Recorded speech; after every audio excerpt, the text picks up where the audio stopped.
Thank you. We hear a lot of talk today about declining morals. Youngsters rap their parents who in turn are outraged by their children.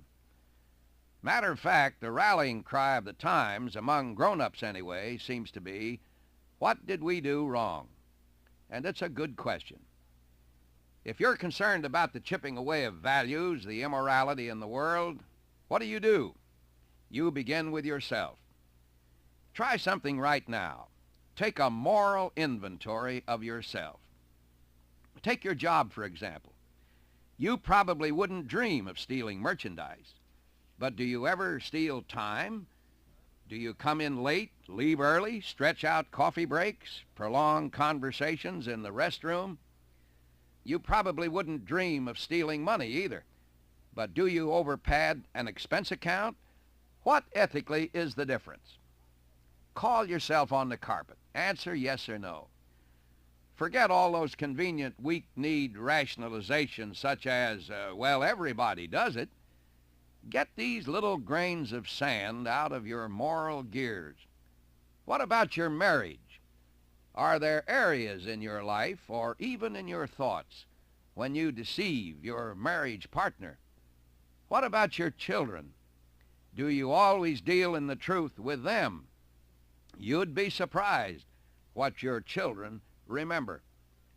And you cannot underestimate the importance of your obligation to set an example.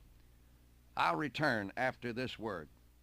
As a former newspaperman, I know, of course, of a reporter's drive to get a good story. But I'm also concerned with his obligation outside himself. A few years ago, a friend of mine who lives in a small southern town told me that the student body had been quietly prepared for the integration of the college.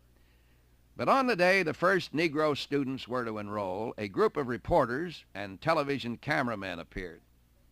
Finding no agitation or disturbance, they did their best to create the semblance of one. "Can't you just clench your fist in front of the camera?" one white student was asked. Another reporter said, "Here's a microphone. Tell us what you really feel." Fortunately, the students ignored them. But these men were not reporting news. They were trying to create it. I'm sure they don't feel that they were doing anything wrong. They'd tell you, "I have to do it because the other fellow's doing it."